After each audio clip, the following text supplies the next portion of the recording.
ओम शांति। ओम शांति। ओम शांति। विश्व कल्याणकारी, सर्वशक्तिमान, जगत नियंता, निराकार परमपिता परमात्मा के सभी प्रिय संतान, मंच पर आसीन हमारे विशेष निमंत्रण को सम्मान देते हुए हमारे भ्राता जी, पूर्व राज्यपाल जी तथा सम्मानित भाइयों बहनों, सभा में उपस्थित सभी सिरसा के सम्मानीय भाइयों बहनों एवं बच्चों, आज एक बहुत सुंदर कार्यक्रम के उपलक्ष्य में हम सभी यहाँ एकत्रित हुए हैं और वो है महाशिवरात्रि।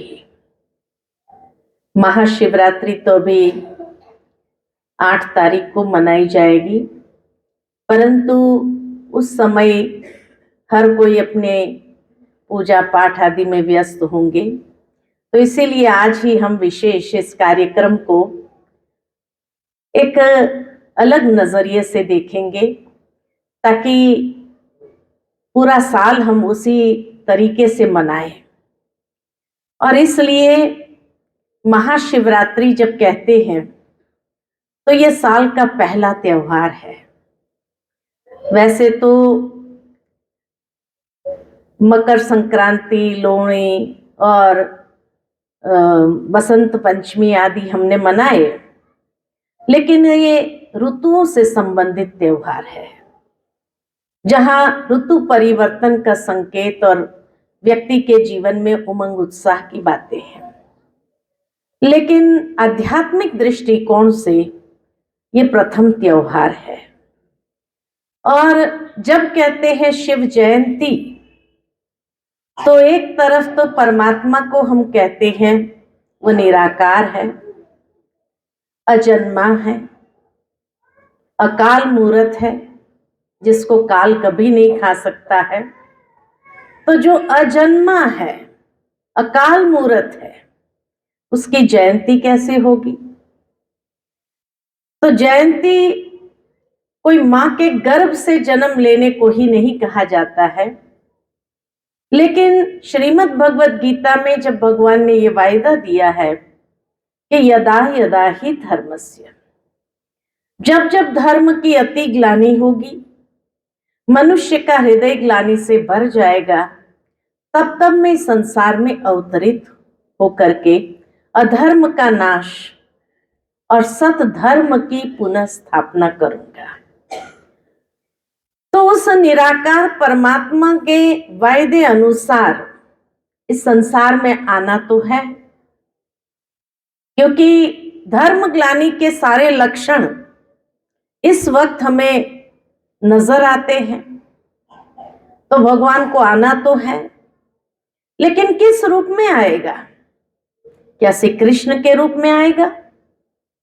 और अगर श्री कृष्ण के रूप में आए, गीता का ज्ञान देने के लिए, अधर्म का नाश और सत धर्म की पुनः स्थापना करने के लिए, तो लोग उसको अपना कार्य करने देंगे या सेल्फी खिंचवाने जरूर पहुंच जाएंगे? क्या करेंगे? उसको काम नहीं करने देंगे। आशीर्वाद की लाइन लग जाएगी, बस हमारे सिर पर हाथ रख दो, हमारे परिवारजनों पर हाथ रख दो, हमें कोई आपके ज्ञान की बातें नहीं सुननी है, न पुरुषार्थ करना है, सहज प्राप्ति हो, यही हर एक इंसान चाहता है। तो इसीलिए भगवान कहते हैं मैं कोई मनमोहक आकर्षक रूप में नहीं आता। 7वें अध्याय में भगवान ने कहा मैं अति साधारण रूप में आता हूं, जिस कारण कोटों में कोई और कोई में भी कोई। आज इतनी कोटि आत्माएं हैं संसार में, इन करोड़ों में कोई और कोई में भी कोई विशेष रत्न ही मेरे मुझे जानेंगे, पहचानेंगे और मेरी शरण को ग्रहण करेंगे। अपने जीवन के अंदर आध्यात्मिक ज्ञान का आत्मसात करते हुए अपने जीवन को उन्नति की ओर ले जाएंगे। तो भगवान ने 7वें अध्याय में ये बात कह दिया था, मना आए थे, और अब जब पुनः धर्मग्लानि के समय उसको आना है तो ये भी बता दिया था कि मैं अति साधारण रूप में आता हूं, तभी मैं अपना कार्य कर सकूंगा, अन्यथा मैं नहीं कर पाऊंगा। तो इसीलिए भगवान को क्यों नहीं पहचानते हैं, तो वो भी कारण बता दिया भगवान कि जो मूढ़मती है वो मुझे न जानते हैं, न पहचानते हैं, न मेरी शरण ग्रहण करते हैं। मूढ़मती का अर्थ है कि जो अपने अहंकार के नशे में है। आज सारी दुनिया के अंदर देखो तो सबसे बड़ा अज्ञान या सभी पापों की जड़, धर्मग्लानि की जड़ कहे तो अहंकार ही तो है। Ego is the greatest ignorance in human life. और मनुष्य जीवन में यह सबसे बड़ा अज्ञान आज संसार में कितनी हाय तौबा करा रहा है। चारों ओर देखो तो नाजुक रिश्ते टूटते जा रहे हैं। क्या हुआ? ईगो क्लैश, और उसका कोई सॉल्यूशन नहीं है। भावार्थ ये कि अज्ञानता के अंधकार का जो सीड है, बीज है, वो है अहंकार। तो परमात्मा कोई 24 घंटे के दिन और रात में नहीं आते हैं। अगर 24 घंटे के दिन और रात की बात होती थी, इस रीति से अगर हम महाशिवरात्रि मनाते थे, फिर तो कृष्ण ने भी रात को 12 बजे जन्म लिया। लेकिन हम कृष्ण रात्रि नहीं कहते हैं, हम जन्माष्टमी मनाते हैं। साल में 2 त्योहार ऐसा होता है जिसके साथ ये रात्रि शब्द जुड़ा होता है, एक शिवरात्रि और एक नवरात्रि। नवरात्रि और शिवरात्रि का आपस में बहुत गहरा संबंध है कि ये अज्ञानता की रात्रि में ही परमात्मा निराकार होने कारण अधर्म का नाश करने के लिए वो शक्तियों को उत्पन्न करता है। इसलिए भारत भर में जो 51 पीठ माने जाते हैं शक्तियों के, ये सभी कन्याएं दिखाई है। और इसीलिए उनको कहा शिव शक्तियां, कि जिन शिव शक्तियों को उत्पन्न करके असुर संहारनी बनी, आसुरी वृत्तियों को, कोई 2 सिंग वाले असुर नहीं होते सृष्टि पर, परंतु मनुष्य के अंदर जो आसुरी वृत्तियां हैं, उन आसुरी वृत्तियों का खात्मा करने के लिए ही इन शक्तियों को उत्पन्न किया परमात्मा ने। और देखो कैसा संयोग है कि इस बार महाशिवरात्रि 8 मार्च को है, तो 8 मार्च को ही महिला दिवस भी है। भावार्थ ये एक संकेत है कि शिव महिलाओं को आवाहन करते हैं, क्या शक्ति रूप बनोगे कि नहीं बनोगे? क्या करोगे? माताएं, बहनें, बनेंगे कि ये चांस भी खो देंगे कि भगवान आवाहन कर रहे हैं और हम कहे अरे मैं क्या करूं? कहीं ना कहीं अपनी मजबूरी, अपनी कमजोरी बीच में आ जाए और बाद में महसूस हो कि मैंने बहुत बड़ी गलती की। काश उस वक्त परमात्मा शक्ति देने आए थे। वैसे तो मंदिर में जाकर के हर कोई यही कहता है भगवान से कि शक्ति दो प्रभु, तो भगवान आपको साक्षात शक्ति बनाने आए हैं। और आप कोई ना कोई अगर बहाना दे देंगे, कमजोरी बता देंगे या प्रकट कर देंगे अपने व्यवहार के द्वारा, कर्म के द्वारा, तो परमात्मा शक्ति से वंचित न हो जाओ। और फिर जब दूसरों को देखो, अरे इसको तो शक्ति मिल गई, इसको भी मिल गई, काश मैंने भी उस समय कोई बहाना नहीं दिया होता तो मुझे भी वो शक्ति मिल जाती। तो इसलिए ये शिव शक्ति को, यानी हर एक के अंदर शक्ति है, उस शक्ति को जागृत करने का समय है। और कैसे करेंगे? तो जैसे बहन जी ने कहा, शिव के ऊपर अख चढ़ाते, अख के फूल चढ़ाते, धतूरे के फूल चढ़ाते हैं। बाकी सभी देवी देवताओं के मंदिर में गुलाब के फूल चढ़ाएंगे, मोतिये के फूल चढ़ाएंगे, माला चढ़ाएंगे। तो शिव के ऊपर गुलाब और मोतिये की माला क्यों नहीं चढ़ाते? उनको अख और धतूरा क्यों देते हैं? अख और धतूरे को कहा जाता है कि सारे संसार में सबसे पॉइजनस फ्लावर्स है, सबसे पॉइजनस फ्लावर्स। भावार्थ ये कि शिव कहते हैं ये पॉइजन को मुझ पर अर्पित कर दो। जो आपके जीवन के अंदर पॉइजन है विकृति का, बुराइयों का, उस बुराइयों का पॉइजन अर्पित कर दो।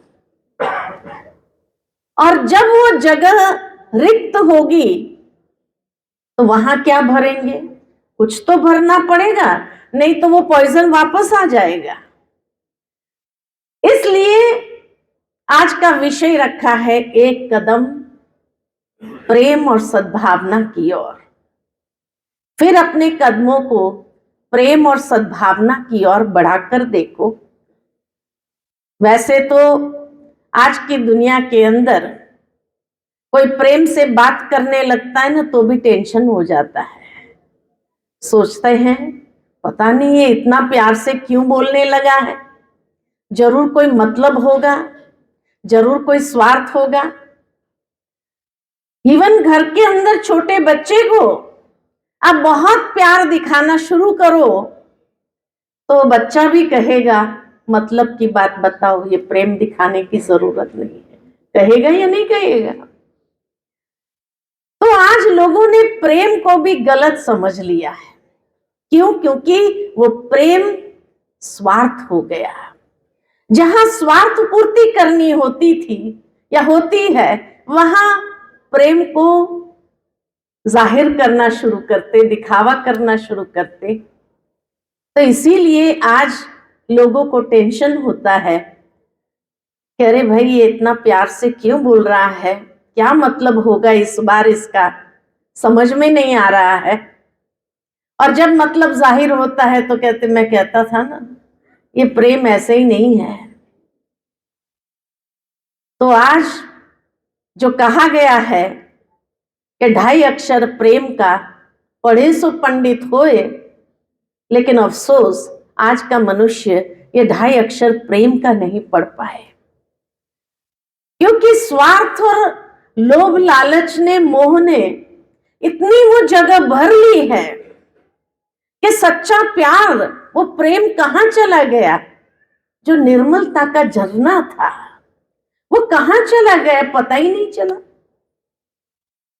तो आज के इस शिवरात्रि के महान पावन दिन पर अंदर में हम ये संकल्प लें कि अब वो स्वार्थयुक्त प्रेम या मोह जो है उससे हम बाहर आए और ये 2.5 अक्षर प्रेम को पढ़े।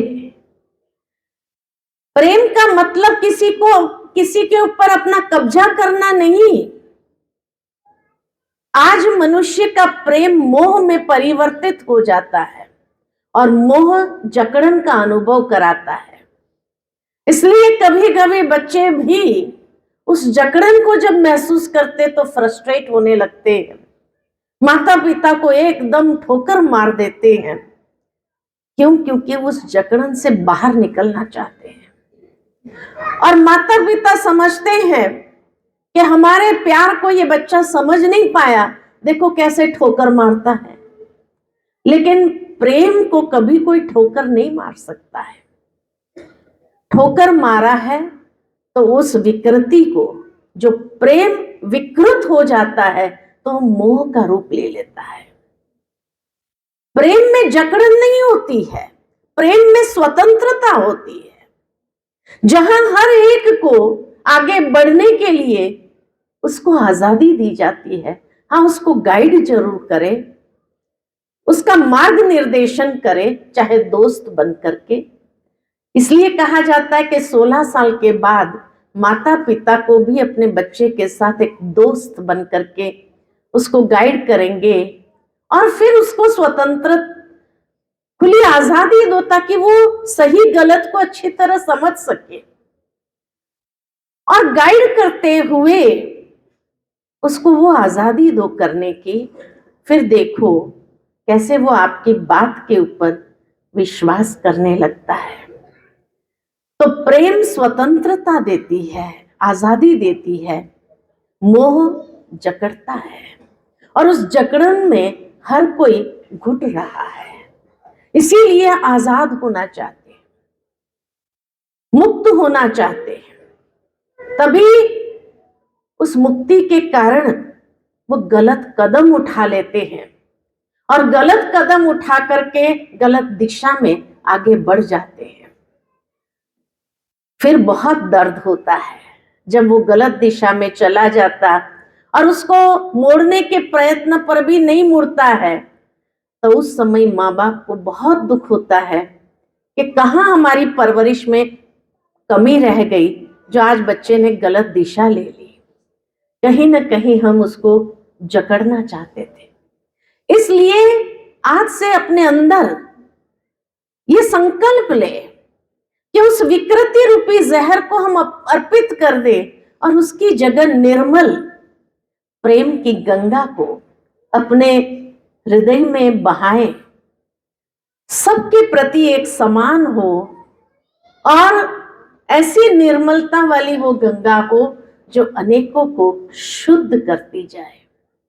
वो गंगा शुद्ध करती है नहीं करती है मालूम नहीं, क्योंकि अगर शुद्ध करती होती, पतित पावनी होती, फिर तो सारे क्रिमिनलों को ले जाकर के वहां स्नान करा देना चाहिए था। जेल बनाने की जरूरत नहीं होती थी। जिसने भी क्राइम किया डुबकी लगवा करके छोड़ दो, शुद्ध हो गया। लेकिन कहीं ना कहीं हम भी जानते हैं कि हाँ, उसके अंदर कुछ ऐसे पहाड़ों के कारण जो मिनरल्स आते हैं, जिसके कारण वो पानी में कीटाणु नहीं होते हैं, बदबू नहीं होती है। लेकिन उसका मतलब ये नहीं कि वो आत्मा को शुद्ध करे। आत्मा को शुद्ध करती है निर्मल प्रेम की गंगा। तो उस प्रेम की गंगा को आध्यात्मिकता से सींचते हुए हम उसको प्रवाहित करें सर्व के प्रति एक शुद्ध भावना के साथ। इसलिए कहा कि एक कदम प्रेम और सद्भावना की ओर। सद्भावना अर्थात जहां भावना के अंदर शुभ हो, सत्यता समाई हो, और जहां हार्मनी अर्थात जहां मधुरता और सामंजस्य हो, सुसंवादिता हो। आज जिस तरह से संगीत जब बजता है तो बड़ा मधुर महसूस होता है। क्यों? क्योंकि सारे इंस्ट्रूमेंट्स एक दूसरे के तालमेल में बजते हैं, तो एक मधुर संगीत क्रिएट करता है। लेकिन अगर ये सारे म्यूजिकल इंस्ट्रूमेंट्स एक दूसरे से तालमेल न रखे तो क्या कहेंगे? क्या कहेंगे? बेसुरा तो कहेंगे ही, लेकिन एक कर्कश आवाज महसूस होगी। और यही कहेगा इंसान, बंद करो ये आवाज को, कौन बजा रहा है, जो एक दूसरे के साथ तालमेल में भी नहीं है। तो जहां तालमेल नहीं है वहां पर आवाज है और वो कर्कश महसूस होता है, वो मधुर नहीं है। ठीक इसी तरह जहां प्रेम की भावना है, सद्भावना है, शुभ भावना है, हर एक आत्मा के प्रति आत्मिक वृत्ति के नाते से, वहां वो मधुर संगीत की तरह एक बहुत सुंदर हमें व्यवहार कुशल, कर्म कुशल बनाता है। जिसके लिए भगवान ने कहा अर्जुन को कि हे अर्जुन, ये योग व्यवहारिक कुशलता ले आता है, कर्म कुशलता ले आता है। तो एक दूसरे के संस्कारों को समझते हुए, एक दूसरे के साथ तालमेल में अपने आप को जोड़ते हुए, और जोड़ने का तार यही है प्रेम, सद्भावना। जब ये तालमेल में जुड़ते हैं तो मधुर रिश्ते को क्रिएट करता है। और शायद इसीलिए ईश्वर ने हम सबको इस मुख के अंदर सारे इंस्ट्रूमेंट्स दिए हैं। आप अगर प्रैक्टिकली देखो तो जब व्यक्ति खिलखिला के हंसता है तो उसके दांत जो है हारमोनियम की तरह महसूस होता है। जैसे एक दूसरे के साथ हारमोनियम में बजते हो, तो हारमोनियम है ये दांतें, जो दांत के एक एक टूथ है वो हारमोनियम की तरह लगता है। इसी तरह जिह्वा जब तालू से लगती है तो तबले का काम करती है। और ये होठ जो है, जहां भगवान ने भी बांसुरी लगाई तो बड़ा मधुर स्वर जब अंदर से निकलता है, हर एक के दिल को जीत लेता है। तो इसीलिए अगर इसके अंदर प्रेम और सद्भावना को भर दिया जाए तो वो कितना लोगों का कल्याण कर सकता है, एक दूसरे को समीप ला सकता है, और एक दूसरे की भावनाओं को रिस्पेक्ट देते हुए हम एक दूसरे के साथ सहजता से कोई भी कार्य करने के लिए सक्षम हो जाते हैं। इसीलिए दिखाया कि जब श्री कृष्ण ने भी गोवर्धन पर्वत उठाया था तो सिर्फ अपनी छोटी सी अंगुली का सहयोग सबसे लिया था। तो सद्भावना के लिए मधुरता, निर्माणता, सत्यता, पवित्र भावनाएं और सहयोग की शक्ति चाहिए। ये 5 गुण जहां है वहां सद्भावना क्रिएट होती है। अगर मन में अशुद्धि है और ऊपर से शुद्ध होने का दिखावा होता है, उसको सद्भावना नहीं कहा जाता, क्योंकि वो छिपी हुई नहीं रहती है, आज नहीं तो कल प्रत्यक्ष हो ही जाते। तो जब हृदय के अंदर पवित्र भावनाएं प्रवाहित होती है तो पवित्रता पहले चाहिए, वाणी के अंदर सत्यता हो। और इसीलिए कहा जाता है जहां सच्चाई है वहां ईश्वर भी राजी है, सच्चे दिल पर साहब राजी है। वो ईश्वर भी राजी हो जाता तो इंसान तो राजी हो ही जाएगा। सत वचन तो बोल करके देखो। तो हृदय के अंदर पवित्र भावना हो, निर्मल भावना हो, वाणी के अंदर सत्यता हो, व्यवहार के अंदर नम्रता हो। झुका हुआ इंसान किसको अच्छा नहीं लगता है। और इसीलिए तो दुनिया में कहावतें भी बनी है, अकड़ना तो मुर्दे की पहचान है, झुकना यही तो इंसान बनाता है। तो व्यवहार के अंदर नम्रता हो, और जहां हर एक के साथ मिलकर के चलने की बात हो वहां पर सहयोग देते हुए, लेते हुए सद्भावना को क्रिएट करते हैं। तो एक सुंदर घर के अंदर भी मधुर वातावरण बन जाता है, कितना सुकून अनुभव कराने वाला वो बन जाता है। तो ये 5 भावना जहां है उसी को तो सद्भावना कहा जाता है। सहयोग के लिए बहुत सुंदर बात कही हुई है कि सहयोग देना और लेना ये देवताई लक्षण है, और सहयोग न देना न लेना,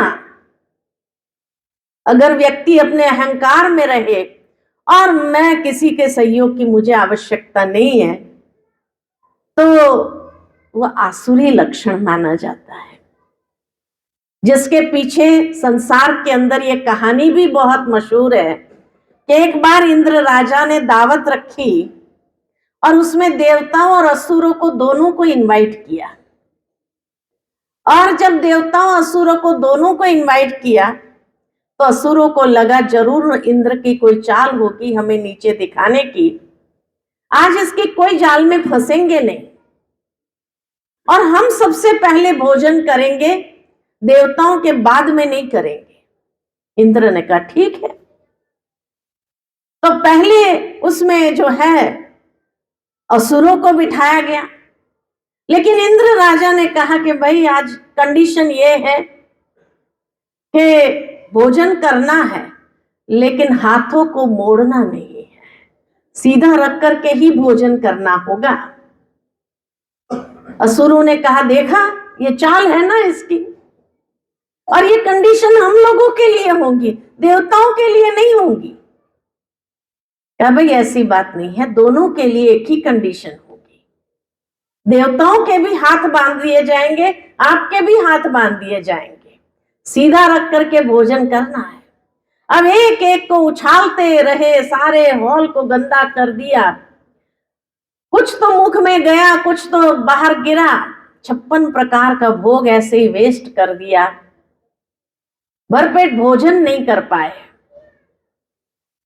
और फिर उनका जब समय समाप्त हुआ उसके बाद देवताओं को बिठाया गया तो देखा देवताओं ने बड़े शांति से भरपेट भोजन किया। क्यों? क्योंकि सद्भावना थी, ये पांचों बातें थी। हाथ उनके भी बंधे हुए थे लेकिन एक दूसरे के सामने बैठ गए, वो उसको खिलाने लगे प्रेम से, वो इसको खिलाने लगे प्रेम से। तो जहां ये प्रेम और सद्भावना हो उसको कहा जाता है देवताई लक्षण, और जहां ये प्रेम और सद्भावना न हो उसको कहा जाता है आसुरी लक्षण। तो आज से हम यही दृढ़ संकल्प करेंगे कि अपने अंदर के जो विकृति रूपी विष है उसको अर्पित करेंगे और ये प्रेम और सद्भावना के गुण को अपने जीवन के अंदर ले जाएंगे और अपने गृहस्थ जीवन को भी बड़ा सुखी, बड़ा सुकून वाला अनुभव करेंगे और बहुत सुंदर अपने जीवन को आज से परिवर्तन करने का एक संकल्प लेंगे। क्योंकि जहां परिवर्तन है, कुदरत का नियम है परिवर्तन, और जहां परिवर्तन है वहां अगर सही तरीके से किया जाए तो बड़ा सुकून देता है, सुख देता है, दूसरों को भी उसमें से प्रेरणा मिलती है। तो आज से हम अपने गृहस्थ जीवन को बड़ा सुकून वाला बनाएं, यही संकल्प महाशिवरात्रि के निमित्त लेकर के जाएंगे। इसी आधार पर अपने संस्कारों में भी एक परिवर्तन ले आ सकेंगे, संस्कृति एक नई बनाएंगे और इस तरह संसार परिवर्तन में भी एक बहुत सुंदर अपना योगदान देंगे। तो संस्कार, संस्कृति और संसार परिवर्तन का ये दृढ़ संकल्प आज से हम करेंगे सभी करेंगे। अपने जीवन को, गृहस्थों को सुखी बनाना चाहते हैं ना, तो इतनी सद्भावना और प्रेम का कदम बढ़ाएंगे कि नहीं बढ़ाएंगे? जो कहेंगे हाँ हम बढ़ाएंगे, जरा हाथ तो खड़ा करें। वाह, इसको कहा जाता है कि देवताई लक्षण। और इतने देवता अगर सिरसा में पैदा हो जाए तो क्या कहेंगे, क्या कहेंगे? सिरसा का तो भविष्य ही देवभूमि बन जाएंगी यहाँ ही। तो इसीलिए कहा कि ऐसे देवताई लक्षण अगर यहाँ से दृढ़ संकल्प करके, सुनने में जब इतना अच्छा लग रहा है तो सोचो प्रैक्टिकल आचरण में लाएंगे तो कितना अच्छा लगेगा। ब्रह्मा कुमारी ईश्वरीय विश्वविद्यालय की भी ये सबसे बड़ी विशेषता है, जो बात आज आपको सुनाई है। ब्रह्मा कुमारीज में समर्पित बहनें हम लोग 40,000 से ऊपर है, 40,000 प्लस है। जहां दुनिया में कहा जाता 2 सगी बहनें इकट्ठी एक घर में नहीं रह पाती है, लेकिन आज 40,000 बहनें नॉर्थ, साउथ, ईस्ट, वेस्ट चारों दिशा से होने के बाद भी एक साथ मिलकर के एक ही मिशन को लेकर के एक कार्य को आगे बढ़ा रही है। तो ऐसे थोड़ी बढ़ रहा है। 88वीं शिव जयंती हम सभी मना रहे हैं। 88 साल हो गए इस ईश्वरीय विश्वविद्यालय को, और इस तरह से दिन दुगुनी रात चौगुनी ये ईश्वरीय विश्वविद्यालय वृद्धि को प्राप्त होती ही रही। और यहाँ आने वाले भाई बहनों की संख्या करीबन 10 लाख है, जो ब्रह्मा कुमारीज के बताए हुए हर मर्यादा और नियमों पर चलने वाले हैं और अपने जीवन को एक श्रेष्ठ दिशा देते हुए आगे बढ़ा रहे हैं। तो हम यही शुभ भावना आप सबके प्रति भी रखते हैं कि आप सब भी अपने जीवन को बहुत सुंदर बनाओ, बहुत श्रेष्ठ बनाओ। जहाँ एक श्रेष्ठ दिशा अपने जीवन में ले आएंगे तो दशा तो परिवर्तन होनी ही है, तो दिशा से ही दशा बनती है। तो ऐसी शुभ दिशा की आप सबको बहुत बहुत हार्दिक बधाइयाँ हो, बधाइयाँ हो, बधाइयाँ हो। और शिव जयंती की भी आपको बहुत बहुत हार्दिक मुबारक हो, मुबारक हो, मुबारक। साथ ही ये श्रेष्ठ संकल्प लेने का बहुत बहुत अभिनंदन हो। और जब भी आपको कहीं लगे कि मेरा थोड़ा 19-20 हो रहा है, मैं कहीं कुछ न कुछ समस्याएं मेरे जीवन में आ रही है जो मैं कर नहीं पा रही हूँ, तो आपको वेलकम है। यहाँ बहनों से गाइडेंस ले सकते हैं और अपने जीवन के अंदर जो 19-20 का फर्क आया उसी समय गाइडेंस ले लो, ताकि वो गैप बढ़ न जाए, जो बाद में उसको ठीक करना भी बहुत मुश्किल हो जाए। तो इसलिए ये द्वार खुले हैं आपके लिए, यहाँ पर आप आते रहिए जब आपका मन करे। हाँ, समय के हिसाब से आप जरूर आइए। सुबह का समय है 8 से लेकर के 11 के बीच, और शाम का समय है। उस समय में कभी भी आप आइए और आध्यात्मिक गाइडेंस लीजिए, शक्ति भरिए। और विशेष शिवरात्रि के दिन अगर समय हो तो जरूर आकर के बहनों के साथ भी इस शिवरात्रि को बहुत अच्छे से मनाइए। इन्हीं शब्दों के साथ वाणी को विराम देती हूँ। ओम शांति, ओम शांति।